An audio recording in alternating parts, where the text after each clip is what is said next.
Seguinte, rapaziadinha, encontrei outro vídeo aqui que meu nós reagia. Hoje vai ser do Viral Quest. Eu acho que faz um tempinho, se considerar um tempinho de vídeo. Um mês mais ou menos que a gente não reage ao Viral Quest. Então, é o seguinte, vai ser esse daqui do Cameola. Falei errado, sempre falo o nome errado, mas não sei porque o pessoal coloca um nome tão difícil assim. A criatura que vive no fundo do mar, que vive no mar infinito. Não sei como é que pode haver mar infinito, mas a gente vai descobrir agora. Olá, amante do terror. Desde aquele vídeo que eu fiz 2 semanas atrás sobre as Backrooms, tem uma criatura que chamou muito... Já parando aqui, tem um filme, não sei se vocês viram, vai ter o filme das Backrooms que vai lançar acho que em julho. Agosto, eu acho, eu tenho que ver. Eu não vi nada do trailer, eu não sei absolutamente nada do que vai sair dessa pérola, mas, pelo que tudo indica, pode ser que seja muito bom. Eu vou dar o meu chute que vai ser um filme nota 7, nota 8, por aí. a minha atenção, tanto ela quanto o nível que ela habita. Quem já é antigo aqui no canal sabe que criatura e nível é esse, a Lacamelorra do nível 400. Pra quem é novo, meu nome... Lacamelorra, misericórdia, mano. Os pessoal sempre colocam um nome difícil porque... Eu não sei, eles tá com um nome difícil pra parecer que é profissional as coisas. Ah, eu tinha visto um tweet do pessoal reclamando. Ah, o cara tá fazendo uma história baseada no Brasil. Ou tá fazendo uma história que os personagens são brasileiros e o nome do personagem do cara é Anthony Vladimir. Uma coisa assim. É viral e eu posto os mais variados assuntos envolvendo terror ou sobrenatural. Então, já se inscreve aí que eu tô com a meta de chegar a 1 milhão esse ano. Caso você seja novo e não saiba sobre as Backrooms, eu recomendo que vá assistir aqui o vídeo que tá no card no canto superior direito. O mar sempre foi alvo de muito mistério, até porque o ser humano conhece mais o que tá fora do planeta do que o que tá dentro do oceano. Você sempre fiquei em dúvida, mas é só esperar tu terminar toda a água aí, a gente vai saber o que tem no fundo do mar. A gente vai descobrir o Megalodonte lá, o Leviatã, as sereias que estão tudo escondidas lá num lugarzinho bem secretozinho. Porque é muito difícil enviar até mesmo sondas lá embaixo, porque a pressão esmaga qualquer coisa da superfície. Não conhecemos nem metade do oceano, mas se tem uma coisa que a gente sabe, e temos certeza, é que ele é finito. Mas você já parou para pensar no conceito de um mar infinito? O nível 400, o oceano da fronteira final, é basicamente um oceano infinito, que se estende para sempre para todos os lados, inclusive para baixo, não tendo uma profundidade. Então você poderia nadar... O pessoal que tem talassofobia olha pra isso daqui, já desiste de tentar fazer alguma coisa, velho. Eles só pulam pro outro nível ou... Infelizmente aconteceu o pior. Quanto você quisesse, não existe um fundo do mar aqui. Tem várias propriedades anômalas e vida biológica, desde animais próprios desse nível, que são variações dos animais que a gente tem aqui no nosso mundo, até humanos que se adaptaram à vida aqui. Mas daqui a pouco a gente fala sobre eles. As vidas biológicas desse nível se concentram em 2 partes: as profundezas biológicas desse nível se concentram em 2 partes: as profundezas perto da costa e as águas prateadas. Uma das anomalias desse nível é uma névoa espessa que se toma conta de todo lugar a cada 4 horas. E é uma névoa tão densa que você não consegue ver mal um palmo na sua frente. Então não teria a menor ideia de onde esteja indo. Mas isso não é o mais estranho dessa névoa, e sim um farol que aparece do nada. Claro que não dá pra ver ele, mas sim a luz no topo dele, e provavelmente o barulho que ele faz de sirene. Só que apesar dele ser visto, ele nunca pode ser alcançado, mesmo se você nadar na direção. É como se a distância... Se eu for tipo... Já viajei demais, se eu for tipo um Homem-Aranha soltar uma teia lá e pendurar, e aí faz o que daí? Resolveu o problema com o negócio aqui agora. Nunca diminuísse. E depois de 5 horas, tanto o farol quanto a névoa vão desaparecer, resetando a contagem. Não se sabe exatamente o motivo ou o objetivo dessa névoa e desse farol existirem. Então fica só como uma das anomalias aleatórias do nível 400. Que nem eu disse, esse nível é dividido em algumas partes. 3 partes, pra ser mais específico.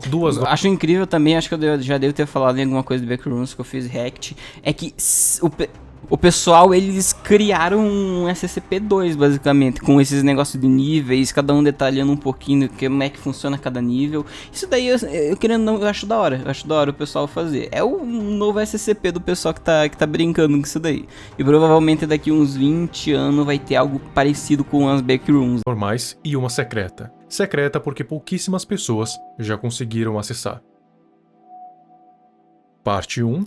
As profundezas. A primeira parte do nível é aquela que a maioria dos viajantes caem, a mais comum de todas e, por coincidência, a pior. Ele é um oceano infinito de águas escuras e agitadas, acompanhadas de um céu escuro e cinzento sem sol. Ai, agora pensando mais, cara, se a pessoa não souber nadar nisso daqui, é um sofrimento porque não tem basicamente nada pra você se apoiar. A não ser que se você tivesse no nível 399, tivesse pegado alguma coisa pra usar como apoio. Aí, mano, dá pra viver tranquilo aí um ano, assim.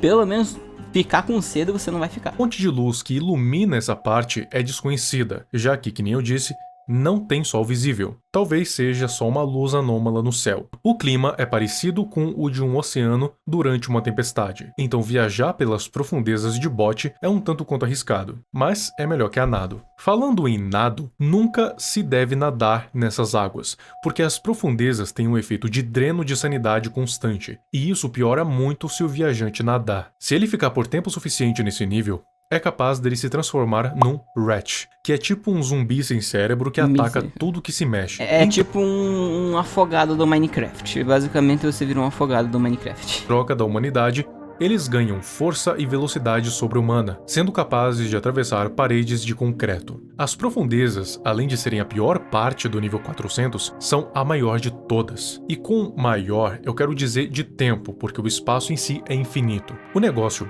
é que, dependendo de onde você vá, ou se não for para lugar nenhum, você vai ficar mais ou menos tempo ali. E até chegar na próxima parte, vai demorar mais tempo do que nas outras duas. Nas águas mais profundas, dá para encontrar vários navios naufragados flutuando. Parecem estruturas feitas por pessoas, mas a tecnologia... Deve ter tipo um certo apoio, tipo, que nem um chão mesmo, mas sempre vai afundando cada vez mais, cada vez mais. A tecnologia que é empregada nesses navios é muito diferente, muito mais avançada do que em qualquer outro navio já feito pela humanidade. Não é descrito que tipo de tecnologia é essa, mas definitivamente não pertence à humanidade nos tempos atuais. Isso significa que existem humanos vindos do futuro aqui, ou então outros seres com inteligência. E sim, nessa parte existe uma entidade que fica rondando pelos mares. São chamadas de baleias da morte. Elas são parecidas com as baleias jubarte aqui do nosso mundo, só que em um número muito maior e possivelmente infinito, encontradas uma vez a cada 3 quilômetros. E ao contrário das jubarte, as baleias da morte são... Basicamente não tem o que fazer. Olha o nome do bicho. O nome do bicho é baleia da morte. Você acha que elas vão fazer o quê? Vão lá e só passar do teu lado e não fazer nada. Meu Deus. Cara, não tem como a pessoa sobreviver uns 5 minutos nesse lugar. Bem agressivas contra seres humanos. E pior, são predadoras. Elas nadam por baixo das embarcações, se camuflando bem por causa das águas escuras. E quando dão o bote, elas saltam da superfície com a boca aberta e engolem tudo que está no caminho. As baleias da morte são o principal motivo para quase ninguém conseguir ir para a segunda parte, porque elas são extremamente agressivas e abundantes. Mas quase ninguém não significa ninguém. E se você conseguir sobreviver à primeira parte, você já está na Parte 2, perto da costa. Aqui é relativamente seguro, pelo menos em comparação com a primeira parte. As águas calmas e mais claras. O céu também, apesar de ainda manter uma coloração cinzenta. Parece mais um dia nublado do que uma tempestade, que nem nas profundezas. Tipo São Paulo no seu dia mais ensolarado. A drenagem de sanidade também é inexistente.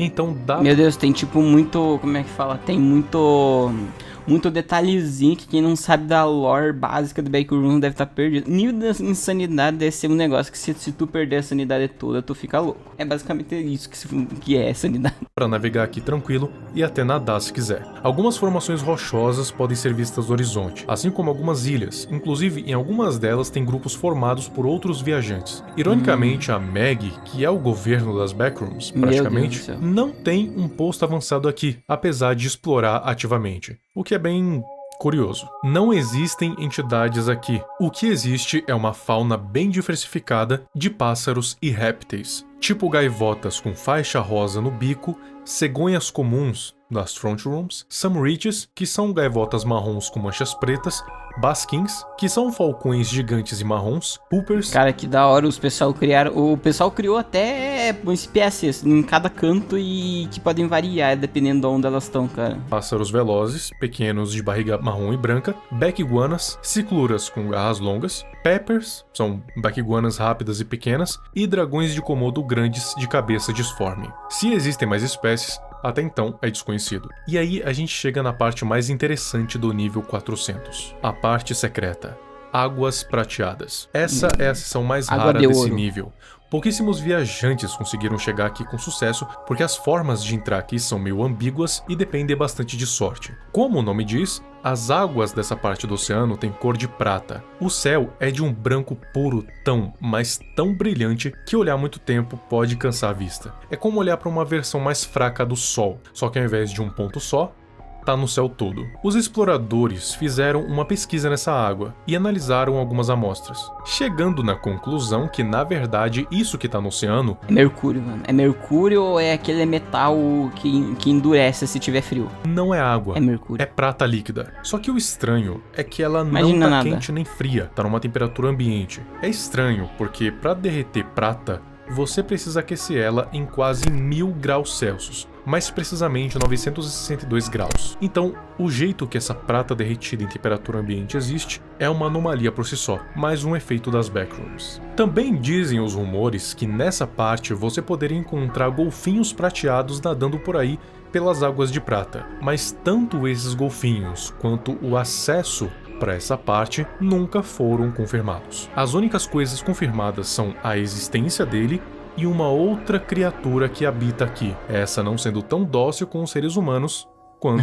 Essa daí é a baleia prateada, daí, ou o dragão prateado de olhos azuis. Tá, viajei demais, né? Os golfinhos. E é aí que a gente conhece a Lacamelorra. A Lacamelorra é uma criatura humanoide de pedra. Caraca, o bicho só vai aparecer bem no finalzinho do vídeo, mano. Misericórdia. Lá para seus 30 metros de altura. Ela não tem rosto e nenhuma outra característica. É como se fosse uma sombra que emerge das águas prateadas. E apesar de ser considerada hostil, só tiveram 2 mortes de humanos causadas por essa criatura, pelo menos que foram registradas. A Lacamelorra teria pego esses 2 humanos e levado para o fundo do oceano, e lá eles morreram afogados. Mas existem relatos de que ela perseguiria os barcos e botes que navegassem pelas águas, e o motivo para não terem mais mortes deve ser por causa que ela é lenta por causa do tamanho, e o fato dela ser de pedra também não ajuda. Outro motivo pode ser por causa da dificuldade que é acessar essa parte do nível 400. Então ela não matou mais, porque não tem mais pessoas para matar. Mas por que o nome dela é Camelorra? Não tem um motivo explicado, assim como a origem dela também é... O criador, ele só pegou, cara, tem que fazer um nome difícil que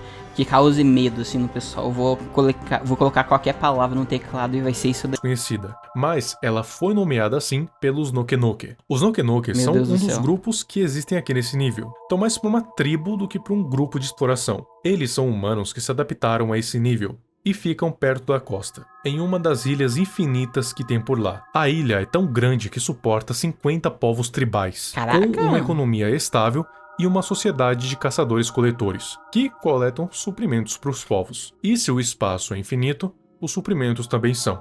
É a mesma lógica do SCP-3008. E apesar... Caraca, que da hora. Mano, imagina, picanha infinita. Esse daí, de todos os problemas que a gente viu até agora, eu acho que valeria totalmente a pena ir pro nível 400 só pra conseguir picanha infinita. Apesar deles não serem exatamente amistosos com os viajantes, não tem nenhum registro deles matando algum. A Lacamelorra lembra muito um yokai japonês que eu falei aqui no canal tem muito tempo, o Umibozu, um yokai que vive pelos mares pelo menos desde o período Edo. A principal função de um Umibozu é destruir embarcações, sendo usando seu próprio tamanho, seja causando redemoinhos. A aparência dele seria igual à da Lacamelorra, um humanoide negro de 30 metros de altura.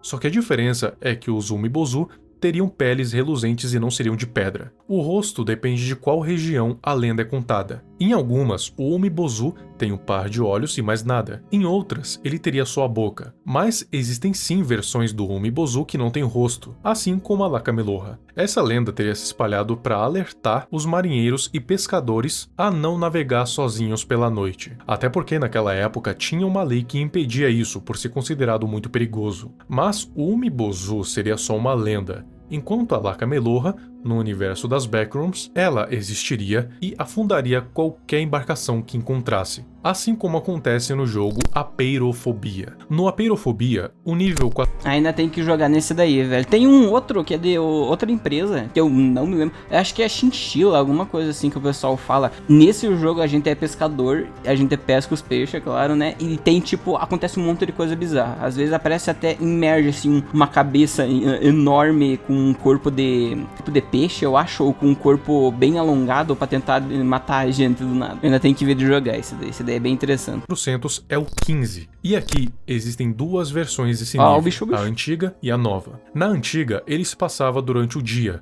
com o céu nublado. Lakameloha ficava andando atrás do bote, e para você escapar, você tinha que consertar os buracos antes que a criatura te alcançasse. Mas era bem tenso, porque enquanto você estava consertando, a Cameloha chegava cada vez mais perto, e se ela te alcançasse, ela ia afundar o seu barco dando um Hulk Smash. Já a nova versão é bem diferente da primeira. A começar, a Lakameloha aparece uma única vez durante o nível inteiro. Assim que você sai da instalação, vai navegar um tempo no bote e quando se afastar o suficiente da costa, o motor do barco vai quebrar. Ao mesmo tempo, a Lakameloha emerge do fundo do oceano com os brações para cima pronto para dar um Hulk Smash. E o seu tempo de reação tem que ser de segundos para arrumar o motor e sair dali. Se você demorar muito, acontece a mesma coisa que na primeira versão. Ele bate no bote e você afunda. Qual das duas versões você prefere? Eu sinceramente prefiro a primeira por ser mais tensa. E por ser de dia. Assim você consegue observar melhor o nível, além de ter um vislumbre melhor da Lakameloha. O segundo é de noite, todo escuro, e mal dá pra ver a criatura, só uma silhueta dando um Hulk Smash. Deixe aqui nos comentários a sua opinião, tanto do nível quanto da criatura, e do jogo também. Agora um salve pros abençoados que se tornaram membros. Show, aqui agora é só coisinha pros membros aqui, então. Cara, eu achei da hora, um negócio que eu quero ver mais coisas das Backrooms. Então se vocês tiverem alguma ideia de vídeo pra reagir, mano, podem mandar que eu quero ver tudo, basicamente. Porque eu realmente achei bem interessante. É um negócio que eu tinha visto, acho que... Eu vi o Daishikawa, o Zedin falar alguma coisa das Backrooms, depois nunca mais. Depois nunca mais vi alguma coisa sobre.